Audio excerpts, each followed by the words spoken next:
Assalamualaikum warahmatullahi wabarakatuh. Halo teman-teman semua. Semoga dimanapun kalian berada senantiasa selalu diberikan kesehatan dan semangat ya. Nah, untuk video kali ini teman-teman saya ingin melanjutkan materi yang kemarin sudah saya jelaskan terkait dengan proyek kita menulis artikel ilmiah dengan menggunakan metode systematic literature review. Nah, di tugas kemarin teman-teman kalian sudah mengumpulkan draft kasar ya, draft artikel di bagian metode dan pendahuluan ya. Utamanya di pendahuluan, tapi beberapa kelompok saya lihat sudah ada yang sampai ke metode penelitian. Nah, selanjutnya apa yang harus dilakukan dari tugas itu, karena proses kita itu masih panjang sampai nanti tugasnya selesai, artikelnya selesai berbentuk artikel, maka di video kali ini saya ingin memberikan informasi setelah ini apa yang harus dilakukan, yaitu menyesuaikan artikel, menyesuaikan tugas yang kemarin sudah dikumpulkan sesuai dengan template artikel. Nah, templatenya seperti apa? Nanti saya informasikan melalui grup WA, gitu ya. Nah, teman-teman, dalam menulis artikel ilmiah, tentu saja ada artikel, ada struktur yang harus dipatuhi ya. Secara umum itu struktur artikel ilmiah itu ada yang paling atas ada judul, nama penulis, afiliasi, ada email, lalu berikutnya itu ada abstrak, kata kunci, pendahuluan, metode penelitian, hasil dan pembahasan, kesimpulan, dan daftar pustaka. Nah, tentu ini teman-teman adalah struktur yang secara umum kita jumpai ketika kita mencari artikel ilmiah ya, entah di Google Cendekia, portal Garuda, atau bahkan teman-teman mencari sumber referensi di Scopus ya. Nah, untuk struktur seperti ini saya kira teman-teman punya bayangan ya, apa yang kemudian harus dilakukan ya untuk membuat artikel ilmiah. Jadi nanti muara tugas akhirnya itu adalah membuat artikel ilmiah sesuai dengan struktur karya ilmiah. Dalam hal ini adalah artikel ilmiah ya. Nah, untuk memahami teman-teman, di video kali ini saya coba ingin menjelaskan ya sedikit demi sedikit atau bagian-bagian dari artikel ilmiah. Setelah kemarin kalian sudah mencoba untuk menentukan judul, dan saya kira judulnya kemarin sudah diajukan itu sudah oke ya, dalam artian memenuhi beberapa kriteria ya. Nah, dalam menentukan judul artikel ilmiah atau bahkan judul-judul karya ilmiah yang lain seperti nanti makalah, lalu barangkali teman-teman membuat judul skripsi, nantinya ada beberapa hal yang harus diperhatikan ya. Salah satunya yang pertama adalah jelas ya. Kenapa judul itu harus jelas ya? Karena judul itu menggambarkan proses penelitian yang kita lakukan, sehingga harapannya dalam menentukan judul itu jangan sampai membuat pembaca itu bingung ya, karena judulnya itu ambigu ya, dan judul itu sebaiknya harus mengarah langsung ke topik ya. Kalau kemarin judul yang sudah diajukan itu oke, semua sudah bisa digarap ya, nanti pelan-pelan. Yang kedua, judul itu ringkas. Idealnya dalam judul itu ya paling 10-15 kata dalam satu judul artikel ilmiah. Tapi di beberapa sumber itu bisa sampai 20 kata. Nah, jadi judul itu ya harapannya jelas tapi tidak boleh terlalu banyak katanya. Ya maksimal itu 20 lah ya. Lalu kemudian judul itu harus spesifik, menunjukkan fokus penelitian ya, bukan judul-judul yang terlalu umum. Nah, judul yang terlalu umum itu seperti apa? Nanti saya contohkan di slide berikutnya. Oke. Yang berikutnya, memuat informasi yang lengkap. Nah, tentunya informasi yang lengkap ini berupa apa? Ya, berupa variabel dalam penelitian.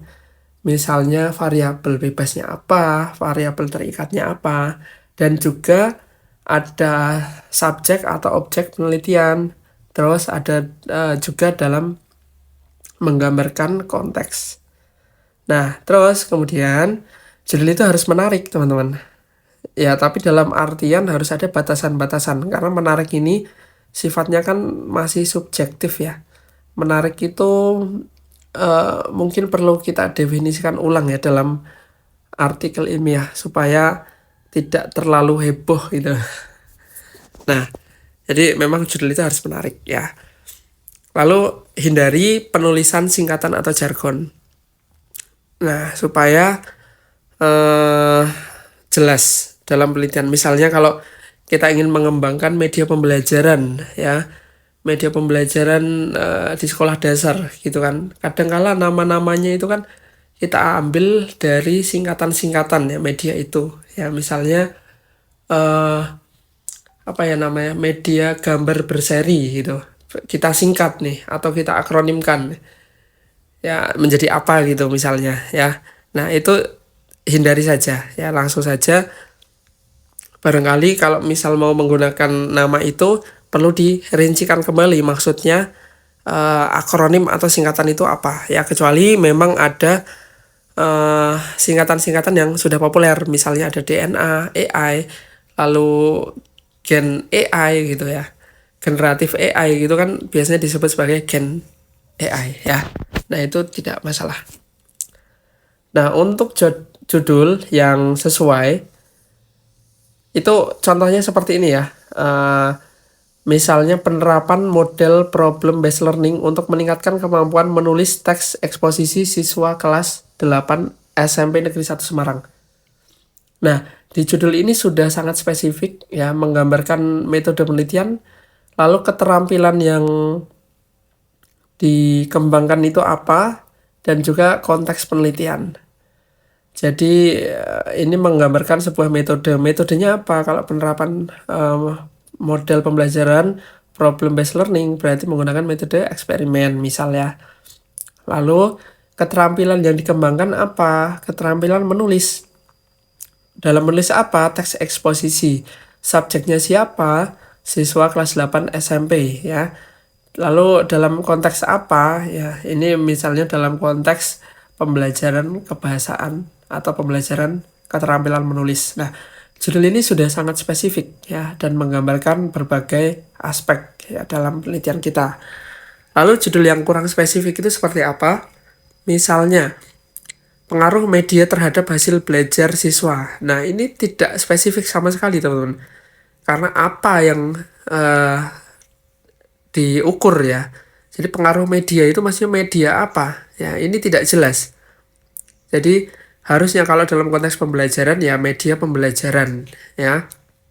Lalu lebih dispesifikan lagi media pembelajaran yang seperti apa? Apakah digital, cetak atau audio visual? Nah, ini kan perlu dirincikan lagi ya. Terus kemudian hasil belajar ya. Hasil belajar itu banyak ya. Ada secara kognitif, afektif ya, dan mungkin psikomotorik juga. Nah, itu adalah semua hasil dari proses belajar. Nah, ini tidak disebut hasil belajar apa. Sehingga ini masih terlalu umum. Lalu siswanya siapa yang dimaksud? Nah, ini tidak jelas. Dan konteksnya dalam materi apa? Nah, ini tidak jelas ya. Sehingga teman-teman kalau menentukan judul ini buat gambaran ke depannya. Jadi buatlah judul yang spesifik. Jangan yang terlalu umum. Oke? Nanti untuk judul yang lain teman-teman bisa mencoba membacanya. Nah, berikutnya teman-teman, setelah judul nanti silakan ditulis nama dan afiliasi ya. Kalau nama itu ya berarti nama penulis. Penulis, misal kita sebagai penulis ya ditulis saja nama lengkapnya seperti apa tanpa gelar ya. Jadi meskipun punya gelar misalnya keahlian gitu, sertifikasi BSNP gitu ya, tidak perlu dicantumkan ya, cukup nama lengkap. Dan tentunya tidak boleh disingkat. Kalau misal nama saya Riyadi Widianto gitu ya, lalu saya menulisnya itu R Widianto. Nah, kenapa tidak boleh disingkat? Ya karena R ini supaya jelas nama terangnya siapa. R itu merujuk pada siapa gitu. Karena nama yang seperti kita itu barangkali di dunia akademis itu sangat banyak ya. Sehingga supaya jelas namanya tidak boleh disingkat. Kecuali kalau memang nama-namanya itu nama bawaan lahir itu ya singkatan. Misalnya kalau nama lahir saya itu R Widianto gitu. Terus R-nya ini siapa gitu. Ya R aja. Nah, itu enggak apa-apa ditulis seperti itu. Tapi kalau namanya ada kepanjangannya silahkan ditulis panjang ya. Lengkap maksudnya. Terus ada afiliasi. Ya, afiliasi ini berarti nanti institusi atau tempat berkuliah. Ya, boleh dari prodi, fakultas, atau mungkin juga universitas ya. Nah, contohnya di bagian bawah ini ya teman-teman bisa lihat. Jadi nanti kan kalau dalam kelompok proyek penulisan artikel ilmiah ini ada 4 sampai 5 orang ya dalam satu kelompok, sehingga ya ditulis aja sesuai dengan urutannya ya. Urutan-urutan dari penulis atau autor ya.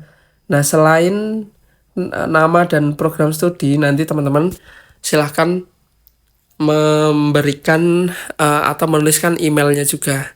Tentunya semua email penulis harus dituliskan ya. Ini sebagai korespondensi author. Jadi emailnya boleh menggunakan email kampus atau email Gmail pribadi ya. Gitu ya teman-teman. Untuk tahap video kedua ini supaya tidak terlalu panjang, saya cukupkan di sini.